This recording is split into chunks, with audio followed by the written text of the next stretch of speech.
여러분은 평생 아들을 믿어왔을 것입니다. 아들이 노후를 지켜줄 것이라고, 아들이 곁에 있어줄 것이라고, 아들이 마지막 순간에 손을 잡아줄 것이라고 저도 그렇게 생각했습니다. 105년을 살아오면서 저도 한때 그 믿음이 진실이라고 여겼습니다. 하지만 저는 수많은 임종의 자리를 목격했습니다. 병원 복도에서 작은 방 한켠에서 새벽 3시의 고요 속에서, 그리고 그 자리마다 제가 본 것은 언제나 같았습니다. 손을 꼭 쥐고 있는 것은 아들이 아니었습니다. 이것은 아들을 탓하려는 말이 아닙니다. 저는 지금 누구를 비난하려는 것이 아닙니다. 저는 다만 여러분이 오랫동안 품어온 어떤 믿음 하나를 조용히 내려놓을 준비가 되어 있는지 묻고 싶을 뿐입니다. 왜냐하면 그 믿음이 흔들리지 않는 한 여러분은 노년의 진짜 외로움을 제대로 볼 수 없기 때문입니다. 우리는 오랜 세월 동안 이런 말을 들으며 자랐습니다. 아들이 있으면 든든하다. 아들이 제사를 지낸다. 아들이 집안을 이어간다. 유교의 전통 속에서 아들은 곧 효도의 상징이었고 노후의 보장이었습니다. 부모는 딸을 시집 보내고 나면 이제 남의 집 사람이라고 했습니다. 딸은 떠나는 존재, 아들은 남는 존재라고 배웠습니다. 그런데 저는 묻고 싶습니다. 실제로 남은 것은 누구였습니까? 실제로 전화를 건 것은 누구였습니까? 실제로 밥을 챙겨준 것은, 약을 가져다 준 것은, 울음을 들어준 것은 누구였습니까? 인간은 자신이 믿고 싶은 것을 믿습니다. 이것은 나약함이 아니라 본성입니다. 우리는 기대를 품고 살고 그 기대가 무너질 때 비로소 진실을 마주합니다. 하지만 그 진실을 마주하는 순간이 너무 늦어버리는 경우가 얼마나 많은지 모릅니다. 이미 몸은 쇠약해졌고 이미 마음은 굳어버렸고 이미 소중한 시간은 다 흘러가 버린 뒤에야 내가 잘못 보고 있었구나 하고 깨닫는 것입니다. 저는 오늘 여러분께 6가지 진실을 말씀드리려 합니다. 불편할 수도 있습니다. 어쩌면 마음이 아플 수도 있습니다. 하지만 저는 105년의 세월이 가르쳐준 것들을 여러분께 솔직하게 전하고 싶습니다. 달콤한 위로가 아니라 진짜 평화로 가는 길을 함께 걷고 싶기 때문입니다. 진실은 처음엔 차갑게 느껴지지만 시간이 지나면 그것이 가장 따뜻한 선물이었음을 알게 됩니다. 저는 그것을 압니다. 오래 살았기 때문입니다. 지금 이 글을 읽고 계신 여러분이 50대이든 60대이든 혹은 이미 70을 넘기셨든 아직 늦지 않았습니다. 지금 이 순간 눈을 뜨는 것으로 충분합니다. 자, 함께 시작해 봅시다. 첫 번째 진실을 말씀드리겠습니다. 부모의 일상을 실질적으로 돌본 것은 대부분의 경우 아들이 아니라 딸이었습니다. 저는 이 말을 감정적으로 드리는 것이 아닙니다. 저는 한 세기가 넘는 시간 동안 수많은 가정을 가까이서 지켜봤습니다. 제 주변의 친구들이 늙어가는 것을 봤고 그들의 자녀가 어떻게 행동하는지를 봤습니다. 제자들의 부모님이 세상을 떠나는 것을 봤고 그 과정에서 누가 곁에 있었는지를 봤습니다. 그리고 예외는 물론 있었지만 패턴은 언제나 비슷했습니다. 아들은 돈을 보냈습니다. 딸은 몸을 보냈습니다. 아들이 보내는 돈은 분명히 소중합니다. 저는 그것을 부정하지 않습니다. 병원비를 내고 요양원을 구하고 생활비를 대는 일은 결코 작은 일이 아닙니다. 하지만 저는 여러분께 한 가지를 묻고 싶습니다. 몸이 아파서 밤새 잠 못 이루는 날 곁에 누가 있었으면 하십니까? 통장 장보입니까? 아니면 손을 잡아주는 사람입니까? 노년의 외로움은 돈으로 채워지지 않습니다. 그것은 현존 연천으로만 채워집니다. 그 자리에 실제로 있어주는 것, 그것이 진짜 돌봄입니다. 딸은 옵니다. 예고 없이 옵니다. 그냥 보고 싶어서 옵니다. 엄마, 밥은 먹었어? 하고 전화합니다. 냉장고를 열어보고 약을 챙기고 이불을 갠 뒤 조용히 돌아갑니다. 누가 시킨 것도 아니고 의무감 때문도 아니니 그냥 마음이 쓰이기 때문입니다. 이것이 두 번째 진실과 연결됩니다. 아들은 사회가 부여한 의무감으로 부모를 부양하는 경우가 많고, 딸은 내면에서 우러나오는 감정적 유대로 부모 곁에 머뭅니다. 저는 이것이 아들의 잘못이라고 생각하지 않습니다. 우리 사회가 아들에게 그렇게 가르쳤습니다. 네가 집안의 기둥이다. 네가 경제적으로 책임져야 한다. 감정은 나약한 것이다. 그렇게 키워진 아들은 사랑하는 방법을 배우지 못한 채 어른이 됩니다. 돈을 버는 법은 배웠지만 손을 잡는 법은 배우지 못했습니다. 성공하는 법은 배웠지만 그냥 곁에 있어주는 법은 배우지 못했습니다. 그것은 아들 개인의 문제가 아니라 우리가 수십 년 동안 물려준 문화의 문제입니다. 저 역시 한때는 그 문화 속에서 살았습니다. 저도 젊었을 때는 남자는 강해야 한다고 믿었습니다. 감정을 드러내는 것을 부끄러워했고 바쁘다는 이유로 부모님 곁을 자주 비웠습니다. 그리고 훨씬 나중에야 깨달았습니다.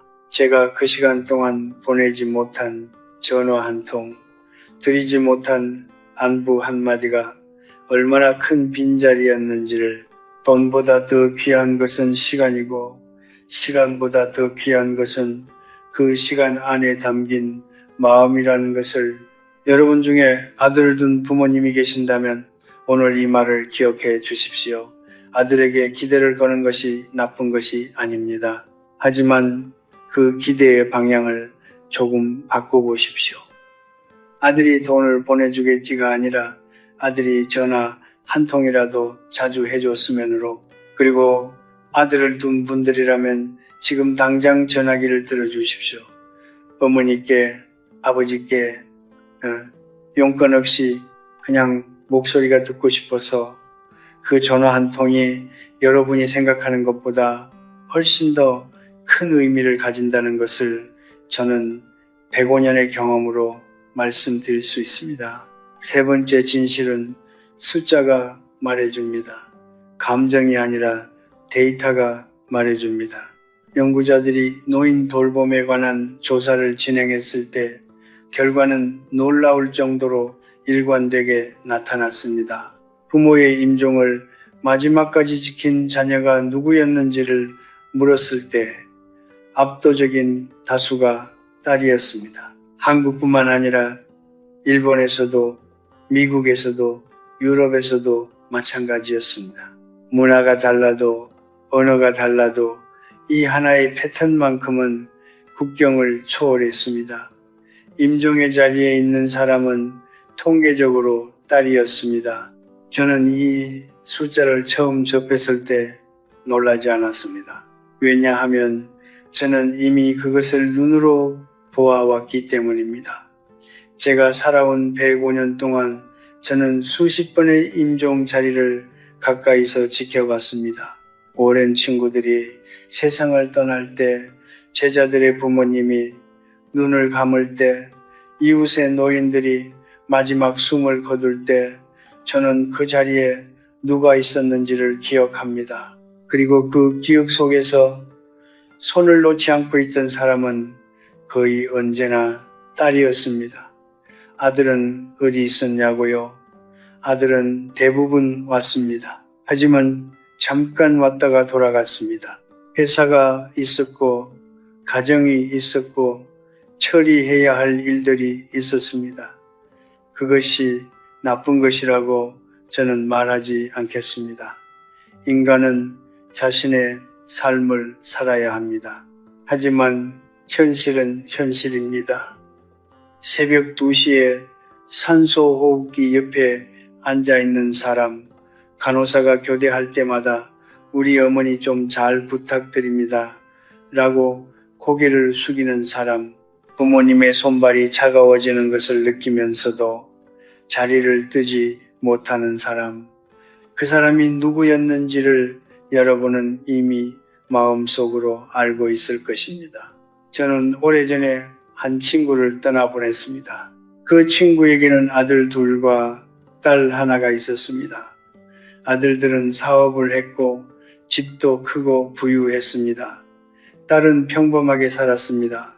특별히 넉넉하지도 않았고 자신의 가정을 꾸리며 바쁘게 살았습니다. 그런데 친구가 마지막으로 입원했을 때 병원에 매일 온 것은 그 딸이었습니다.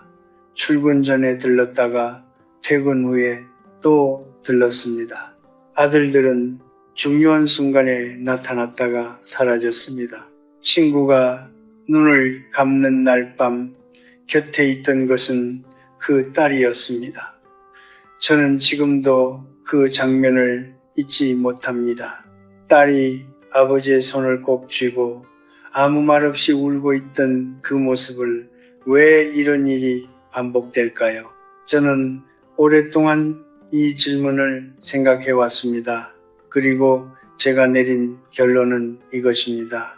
딸은 부모를 의무의 대상으로 보지 않고 관계의 대상으로 봅니다. 딸에게 부모는 도움을 드려야 할 분이 아니라 함께 있고 싶은 사람입니다. 이 차이가 결국 임종의 자리를 결정합니다. 사랑은 의무보다 더 오래 자리를 지킵니다. 감정은 이성보다 더 오래 손을 놓지 않습니다. 물론 모든 아들이 그렇다는 것이 아닙니다. 저는 부모님 곁을 끝까지 지킨 훌륭한 아들들도 알고 있습니다. 그리고 반대로 부모를 외면한 딸들도 보았습니다. 하지만 우리가 이야기하는 것은 개인의 예외가 아니라 사회적 패턴입니다. 그리고 그 패턴을 직시하는 것이야말로 우리가 지금 무엇을 바꿔야 하는지를 알게 해줍니다. 통계는 거짓말을 하지 않습니다. 숫자 뒤에는 언제나 사람의 이야기가 있습니다. 그리고 그 이야기를 읽을 줄 아는 사람만이 남은 시간을 다르게 살 수 있습니다.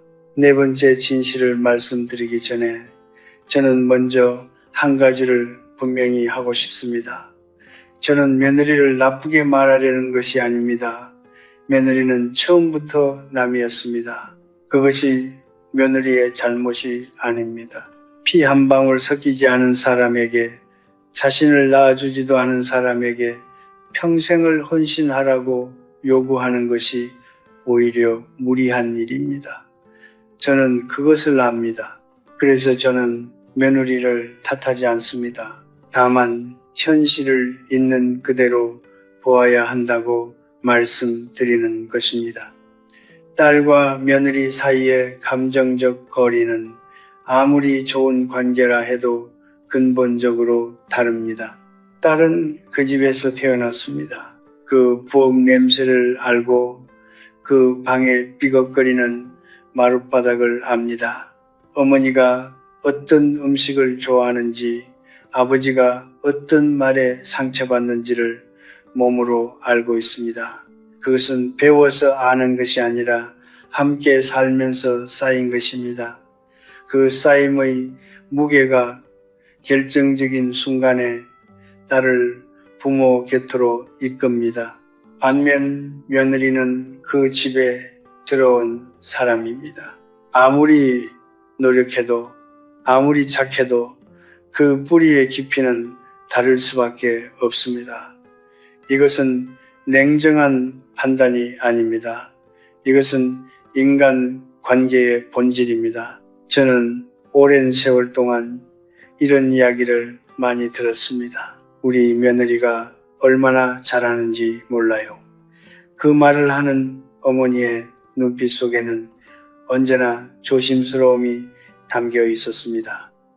며느리의 눈치를 보면서 혹시 내가 짐이 되는 것은 아닐까 조용히 걱정하는 눈빛이었습니다. 반면 딸 앞에서는 어땠습니까? 아프면 아프다고 했습니다. 속상하면 속상하다고 했습니다. 밥이 맛없으면 맛없다고 했습니다. 딸 앞에서는 어른이 아니어도 괜찮았습니다. 부모이기 전에 그냥 한 사람이어도 괜찮았습니다. 그 자유로움, 그 솔직함이 바로 딸과의 관계가 가진 특별한 힘입니다. 이제 5번째 진실입니다. 노년의 외로움을 가장 잘 채워주는 것은 재산이 아니라 목소리입니다. 그것도 특정한 목소리입니다. 자주 전화하는 딸의 목소리입니다. 저는 90을 넘기면서 이것을 더욱 깊이 느꼈습니다. 나이가 들수록 하루가 길어집니다. 젊었을 때는 하루가 너무 짧았습니다. 할 일이 많았고 만날 사람이 많았고 가야 할 곳이 많았습니다. 하지만 늙으면 하루가 넓어집니다. 아침을 먹고 나면 시간이 남습니다. 오후가 되면 더 남습니다. 그 넓은 시간 속에서 홀로 앉아 있으면 작은 소리 하나가 얼마나 큰지를 알게 됩니다. 전화벨 소리 하나가, 누군가의 목소리 하나가 텅 빈 방을 순식간에 채웁니다. 그 전화를 가장 자주 하는 것이 딸입니다. 용건이 없어도 전화합니다. 특별한 날이 아니어도 전화합니다. 엄마, 오늘 뭐 했어? 이 한마디가 어떤 비싼 선물보다 부모의 마음을 더 따뜻하게 합니다. 저는 이것을 이론으로 배운 것이 아닙니다. 살면서 느꼈습니다. 세상에서 가장 외로운 순간은 아무도 없을 때가 아닙니다. 아무도 나를 궁금해하지 않을 때입니다. 내가 오늘 밥을 먹었는지, 잘 잤는지, 어디가 아프지는 않은지 그것을 물어봐주는 사람이 있다는 것이 살아있다는 것을 느끼게 해줍니다. 부모는 아들에게 기대를 겁니다. 하지만 노년의 현실 속에서 그 기대를 채워주는 것은 대부분 딸입니다. 저는 이것을 슬프다고 생각하지 않습니다. 오히려 이것은 사랑이 어디에서 오는지를 보여주는 아름다운 증거라고 생각합니다. 사랑은 의무에서 오지 않습니다. 사랑은 그리움에서 옵니다.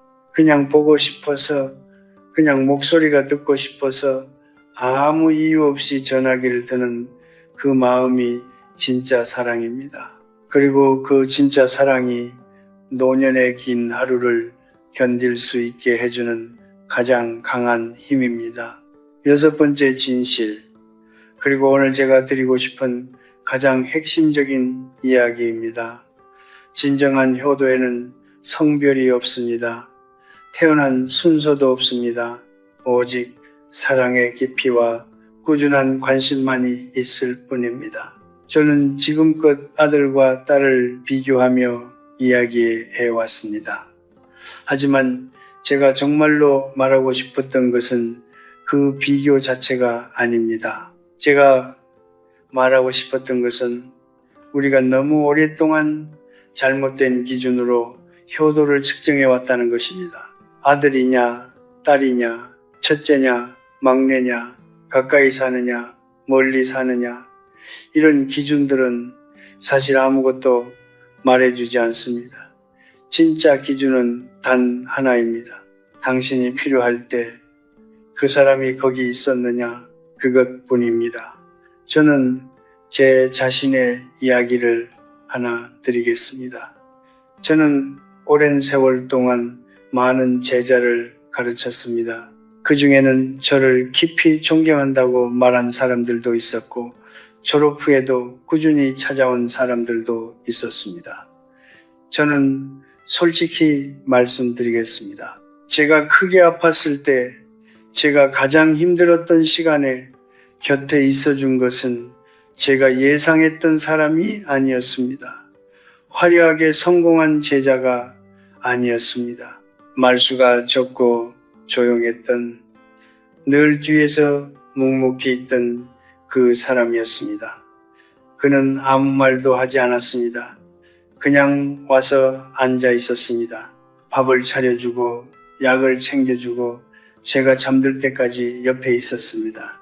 저는 그때 처음으로 깊이 깨달았습니다. 사람은 말로 사랑하는 것이 아니라 발걸음으로 사랑한다는 것을 효도란 무엇입니까? 제가 105년을 살면서 내린 정의는 이것입니다.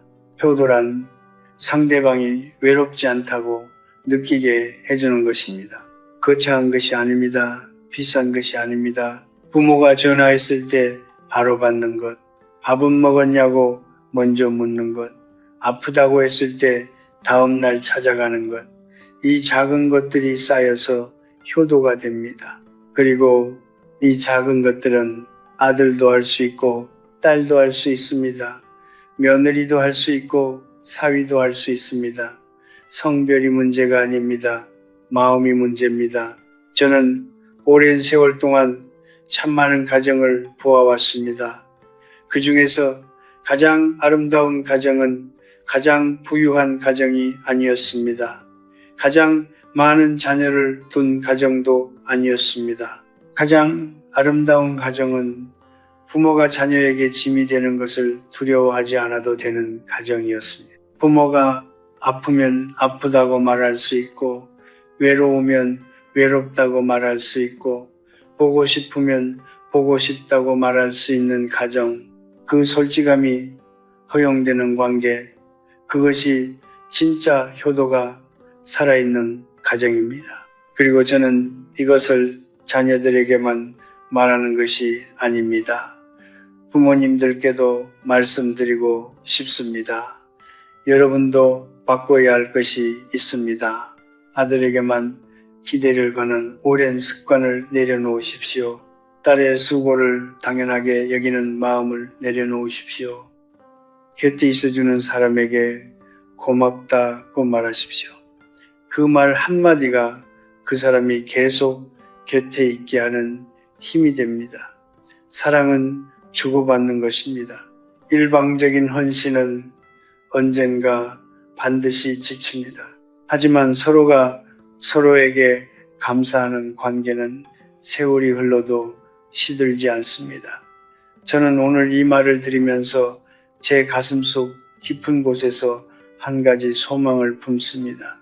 이 글을 읽는 분들이 오늘 하루 딱 한 가지만 해주셨으면 합니다. 부모님께 전화 한 통, 자녀에게 고맙다는 말 한마디, 아직 늦지 않았습니다. 사랑은 언제 시작해도 늦지 않습니다. 다만 영원히 미룰 수는 없습니다. 시간은 우리 편이 아닐 때가 있습니다. 그러니 지금 이 순간이 중요합니다. 저는 이제 이 이야기를 마무리하려 합니다. 하지만 끝내기 전에 잠시 멈추고 싶습니다. 여러분과 함께 조용히 한번 돌아보고 싶습니다. 지금 이 순간 여러분의 머릿속에 떠오르는 얼굴이 있습니까? 오랫동안 연락하지 못한 부모님의 얼굴이 있습니까? 아니면 말없이 곁에서 수고해온 형제의 얼굴이 있습니까? 혹은 내가 너무 당연하게 여겼던 누군가의 얼굴이 있습니까? 그 얼굴이 지금 떠오른다면 그것은 우연이 아닙니다. 그것은 여러분의 마음이 이미 알고 있다는 신호입니다. 무엇을 해야 하는지를, 어디로 가야 하는지를 가슴이 먼저 알고 있는 것입니다. 저는 오늘 6가지 진실을 말씀드렸습니다. 부모의 곁을 지킨 것은 아들이 아니라 딸이었다는 것. 돌봄은 돈이 아니라 현존이라는 것. 통계는 감정이 아니라 현실을 말한다는 것. 딸과 며느리의 감정적 거리는 근본적으로 다르다는 것. 노년의 외로움을 채워주는 것은 재산이 아니라 목소리라는 것. 그리고 진정한 효도에는 성별이 없다는 것. 이 6가지를 저는 책에서 배운 것이 아닙니다. 살면서 배웠습니다. 잃으면서 배웠습니다. 후회하면서 배웠습니다. 저는 여러분께 완벽한 가족이 되라고 말하는 것이 아닙니다. 완벽한 부모, 완벽한 자녀, 완벽한 관계, 그런 것은 이 세상에 존재하지 않습니다. 저도 살면서 수없이 부족했고 수없이 실망했으며 수없이 상처를 주고받았습니다. 그것이 인간입니다. 우리는 모두 불완전합니다. 하지만 불완전한 사람들이 서로를 향해 한 발짝씩 다가가는 것, 그것이 바로 사랑이 살아있다는 증거입니다. 제가 95살이 되었을 때 한 젊은 기자가 저에게 물었습니다. 교수님, 이 나이까지 살아오시면서 가장 후회되는 것이 무엇입니까? 저는 잠시 생각했습니다. 그리고 이렇게 대답했습니다. 더 자주 전화하지 못한 것입니다. 더 자주 찾아가지 못한 것입니다. 더 자주 고맙다고 말하지 못한 것입니다. 그 기자는 조금 놀란 것 같았습니다. 아마 더 철학적인 대답을 기대했을 것입니다. 하지만 저는 진심이었습니다. 105년을 살고 나서 남는 후회는 거창한 것이 아닙니다. 아주 작고 아주 가까운 것들입니다. 지금 이 글을 읽고 계신 여러분께 저는 진심으로 부탁드립니다. 오늘 하루를 그냥 보내지 마십시오. 미뤄두었던 그 전화를 오늘 하십시오. 전하지 못했던 그 말을 오늘 하십시오. 보고 싶었어요. 고마워요. 사랑해요. 이 3마디가 여러분이 상상하는 것보다 훨씬 더 많은 것을 바꿀 수 있습니다. 사람은 죽는 순간에 돈을 떠올리지 않습니다. 명예를 떠올리지 않습니다. 사람을 떠올립니다. 얼굴을 떠올립니다. 그 마지막 순간에 떠오르는 얼굴이 따뜻한 기억으로 가득하길 바란다면 지금부터 그 기억을 만들어 가십시오. 저는 105년을 살았습니다. 전쟁도 보았고 가난도 보았고 기적 같은 성장도 보았습니다. 그 긴 세월 끝에 제가 확신하는 것은 단 하나입니다. 인생은 결국 관계입니다. 내가 누구를 사랑했는지, 누가 나를 사랑했는지, 그 사랑을 표현하는데 얼마나 용기를 냈는지, 그것이 한 사람의 인생을 결정합니다. 화려한 업적도 쌓아둔 재산도 남겨진 이름도 결국은 그 사랑의 기억 앞에서 빛을 잃습니다. 삶은 요란한 축제가 아닙니다. 삶은 조용한 이어짐입니다. 오늘도 누군가의 곁에서 말없이 그러나 변함없이 함께 있어주는 것, 그것이 가장 위대한 사랑이고 가장 깊은 효도이며 가장 아름다운 인생입니다. 여러분의 남은 여정이 그 조용한 사랑으로 가득하기를 105년을 살아온 한 노인이 진심으로 바랍니다.